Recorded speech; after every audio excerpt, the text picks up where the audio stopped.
श्री स्वामी समर्थ महाराज की जय. माझ्या सर्व प्रिय प्रेक्षकांनो, अक्कलकोट स्वामींचे हे पवित्र नाव आज तुमच्या कानावर पडतंय. याचा अर्थच असा की तुमच्यावर स्वामी समर्थांची विशेष कृपा होणार आहे. या क्षणापासूनच तुम्ही ज्या कठीण अडचणीत असाल त्या दूर होणार आहेत.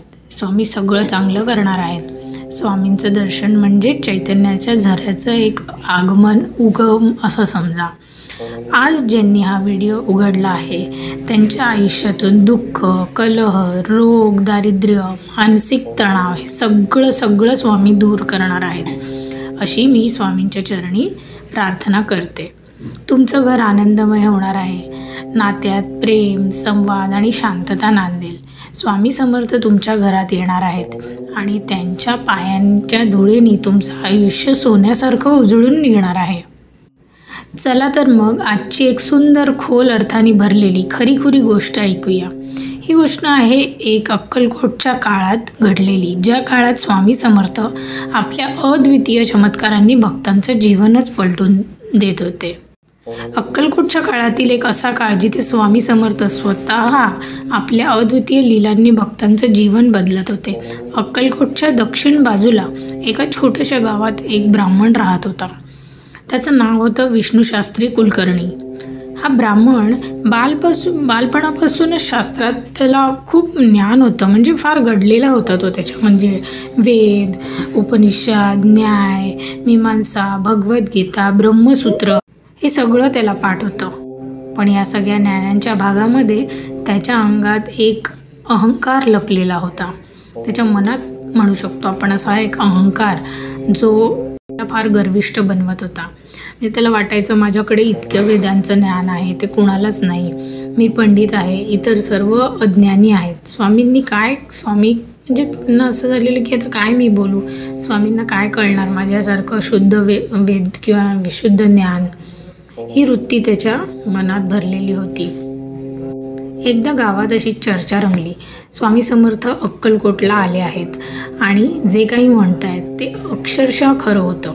हे ऐकून विष्णुशास्त्री म्हणाले, अहो ते काही योगी थोडीच आहेत, त्यांना काय कळणार आहे वेदांचं तत्त्वज्ञान. मी एकदा भेटतो त्यांना आणि बघतो त्यांचं खरं ज्ञान काय आहे. तो कुलकर्णी स्वामी समर्थांकडे गेला. त्यांनी डोकं टेकवलं, पण त्यात अजिबात नम्रता नव्हती. असंच टेकवायचं सगळे करतात म्हणून त्याने केलं, म्हणजे केवळ औपचारिकता आपण म्हणतो ना तसं. स्वामी त्याला पाहून हसले आणि लगेच ओळखलं की हा केवळ एक पंडित नाही, हा एक गर्विष्ठ पंडित आहे. तर तो म्हणाला स्वामींना, मला एक विचारायचं होतं, तुमचं वेदांवर किती प्रभुत्व आहे, तुम्ही कोणत्या शाखेचे वेद जाणता. तर स्वामी हसतात आणि त्याला म्हणतात, बाळ तुझं ज्ञान शब्दपुरतंच आहे, माझं ज्ञान मात्र अनुभवाचं आहे. तू शब्दांनी सगळं काही पाठ करू शकतोस, पण माझ्याकडे अनुभव आहे. तुझं ज्ञान डोक्यात आहे, माझं मात्र ज्ञान हृदयात आहे. मी हृदयातून बोलतो, तू डोक्यातून बोलतोस. विष्णुशास्त्री थोडंसं अचंबित झाले, त्यांना काही कळेनासं झालं. म्हणजे काय अनुभवाचं ज्ञान हे काय असतं. तो असाच विचार करत राहिला. दुसऱ्या दिवशी सकाळी मात्र स्वामींनी त्याला पुन्हा बोलवलं. आश्चर्य म्हणजे आज तो ब्राह्मण उपवास करत होता, पण मनात त्याच्या अहंकार, गर्व, द्वेष हे सगळ्या गोष्टी तर भरलेल्याच होत्या. स्वामी त्याला म्हणाले, बाळा उपवास करतो शरीराने, पण मन उपवासात नाही आहे. तुझं मन गर्वाने भरलेलं आहे. मग तो उपवास उपयोगाचा आहे का हा विचार कर जरा. थोडं विचार करत स्वामींचे हे शब्द त्या ब्राह्मणाला विचारात पाडू लागले. त्याच्या मनाला लागायला लागलं. स्वामी पुढे त्याला म्हणतात, श्रद्धा नसेल, नम्रता नसेल तर हजारो वेळा ओम म्हटलंस ना तरी वेद प्रकट होत नाहीत. त्यावेळी स्वामींनी डोळे मिटले. सगळं शांत झालं आणि त्या ब्राह्मणाला एक अंतरंग अनुभूती झाली. त्याला ते म्हणाले, आपण फक्त ग्रंथाचं बाह्य पण पाहिलंय, पण स्वामींनी त्यातलं आत्मा पाहिलाय. त्या ब्राह्मणाला बरीचशी जाणीव होते की आपण चुकतोय, हा अहंकार आहे.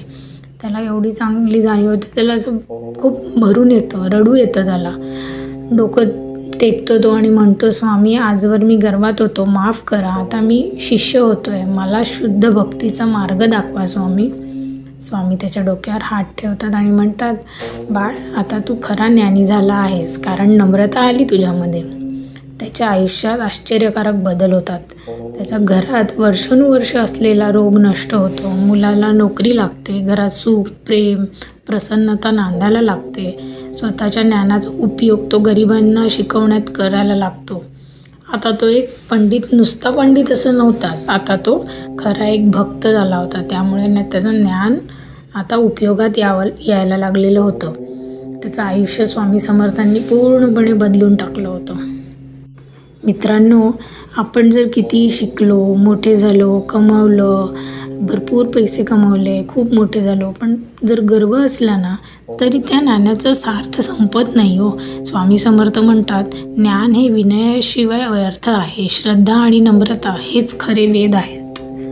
आता आपण एक मंत्र म्हणूया जो आपल्याला नम्र करेल, गर्व नाहीसा करेल आणि कृपेचा वर्षाव करेल. डोळे मिटा, श्वास शांत करा आणि मनातून विचार करा. ओम श्री स्वामी समर्थाय नमः. ओम नमो भगवते दत्तात्रेयाय स्वामी समर्थाय नमः. श्री स्वामी समर्थ, श्री स्वामी समर्थ, श्री स्वामी समर्थ. ज्या दिव्यात भक्तीची वात आहे आणि श्रद्धेचे तेल आहे, त्या ज्योतीने स्वामी स्वतः येतात आणि अंधार नष्ट करतात. त्या गर्विष्ठ ब्राह्मणाला स्वामी म्हणाले, जा तुझ्या घरात एक दिवा पेटव, पण यावेळी गर्व नाही, नम्रता ठेव. त्या दिव्याला हात लाव आणि नम्र मनाने स्वामी समर्थ असा जप करत दिव्याच्या ज्योतीकडे पाहत राहा.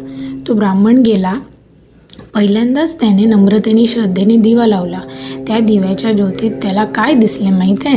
त्याला स्वतःचा अहंकार विझताना दिसला. त्याला दिसलं स्वामी समर्थ त्याच्याकडे हसून पाहत आहेत आणि त्याच्या घरात पहिल्यांदाच आनंदाचा दिव्य प्रकाश झालेला आहे. त्याच्या पत्नीनं आजारपणाने बरी झाली, मुलांना काम मिळालं, घरात दिवसेंदिवस आनंद यायला लागलेला होता. म्हणून तुम्ही सुद्धा स्वामी समर्थांना हाक मारा आणि त्यांना म्हणा, स्वामी समर्थ माझ्या घरात प्रकाश आणा, अहंकार दूर करा आणि भक्ती वाढवा. श्री स्वामी समर्थ. आपल्या चॅनलला नक्की सबस्क्राईब करा आणि बेल आयकन दाबा, कारण पुढच्या कथेमध्ये अजून अनोखे अनुभव येणार आहेत. जय श्री स्वामी समर्थ.